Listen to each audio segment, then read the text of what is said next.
Nous en sommes à la quatrième partie de notre atelier de création d'objets pour débutants et nous avons vu la dernière fois comment mapper notre tableau.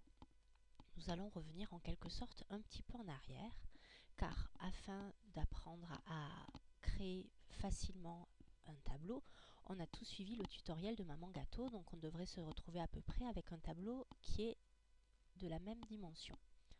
Le souci est que nos images n'auront pas exactement toutes les mêmes dimensions. Même si on est dans un format portrait, on peut avoir un rapport entre la largeur et la hauteur qui est différent. Donc plutôt que déformer ces images pour qu'elles s'adaptent à notre tableau et perdre donc en qualité, nous allons à présent modifier notre tableau pour qu'il s'adapte parfaitement à notre image. Donc la première chose que l'on va faire, c'est que l'on va importer le fichier de type objet que l'on a créé après l'avoir passé dans UV Mapper et que l'on a exporté. Vous avez dû le nommer tableau underscore mesh ou autre chose. Donc on va dans Import, Wavefront Object, donc, tableau map objet. C'est comme ça que je l'ai nommé. Nous avons donc notre tableau. Hop, je manipule un peu mi shape pour prendre du champ. Et ce que l'on va faire maintenant dans cette partie qui s'appelle Front chez moi et qui est située ici, c'est ajouter une image en arrière-plan. Donc je vais faire un clic droit et je vais faire Choose Background Image.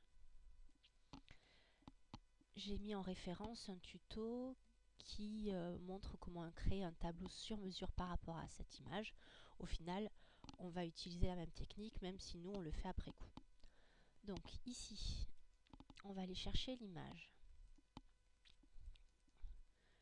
Vous verrez que j'ai choisi une image issue d'un jeu. Donc Scale X et Scale Y, c'est ce qui va nous permettre de redimensionner l'image. Ce qui va être important, c'est de mettre la même valeur. Donc selon la taille de l'image, ça va apparaître plus ou moins en grand au niveau de notre arrière-plan. Donc dans ces cas-là, ce qu'il faut faire, c'est tâtonner. Alors je commence avec 0,25, on verra si c'est trop grand ou trop petit. Je fais OK, et comme vous pouvez le voir, c'est beaucoup trop grand. C'est tellement grand que il faudrait que je zoome. Voilà. Donc ça ne va pas du tout. C'est pas grave, on va tâtonner. Donc, Choose Background Image, je garde, et là, on va mettre 0,025. Je fais OK, c'est mieux, mais on en est encore loin. Donc, vous voyez, en fait, on ne peut jamais avoir le même rapport pour redimensionner parce que les images varient tout le temps. Enfin, il y a du progrès, mais c'est pas encore ça. Victoire, j'ai réussi à trouver mon dosage.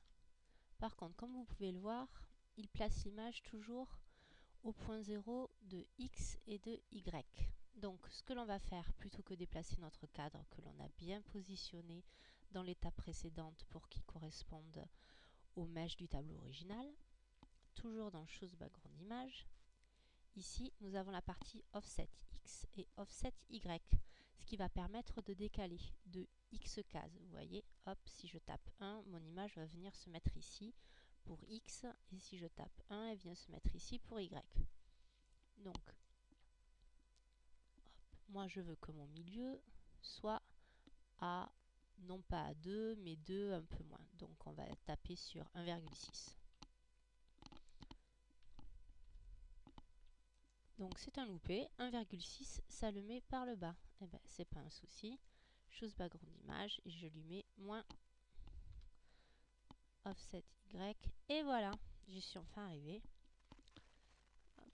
Vous pouvez tous entendre chez vous la petite musique de la victoire. Donc, pour être encore plus précise, on va mettre 1,7. Et là, je pense que je suis contente. Maintenant, ce que je vais faire, c'est que je vais absolument tout sélectionner. Donc, soit je les sélectionne un par un en allant dans Groupe et en faisant Select, soit j'utilise la solution de facilité qui je me mets dans Front et je fais CTRL A. Et voilà, j'ai ce qu'il me faut. Maintenant, ce qu'il va falloir que l'on utilise, c'est Model Scale. Donc, ce que l'on va faire, c'est que l'on va chercher au niveau de nos valeurs X et Y, on n'a pas besoin de Z, et qu'on va lui dire, pour être prudent, qu'on veut augmenter de 0,01 pour l'un et pour l'autre.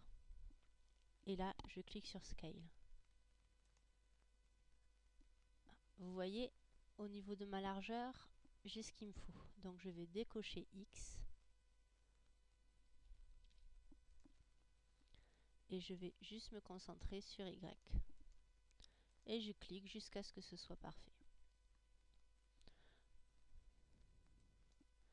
Et voilà, je viens d'adapter mon cadre à l'image que je vais utiliser et comme ça, je suis sûre que j'aurai une image qui ne sera pas déformée dans mon tableau. On s'arrête là pour l'instant.